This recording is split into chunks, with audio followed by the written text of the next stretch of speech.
Welcome to the Slop Farm. Enjoy the video. You start by creating an access point. Lift a corner with a plastic card or a safe scraper so adhesive can release. Once you have a corner, warm the sticker briefly with a hairdryer on low to soften glue. Make sure to keep the dryer moving. Apply a small amount of rubbing alcohol or oil to the lifted edge so the adhesive loosens.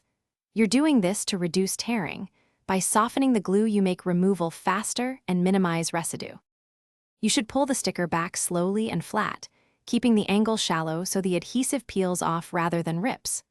Once the main sticker is off, inspect for residue.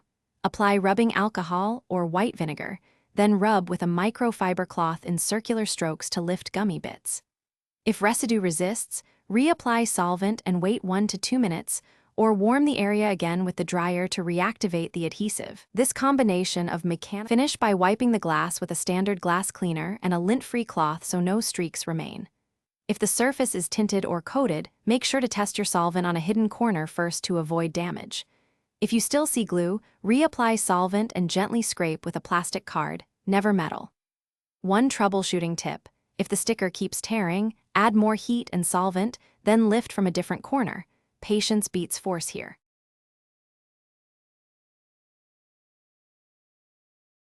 Thanks for watching.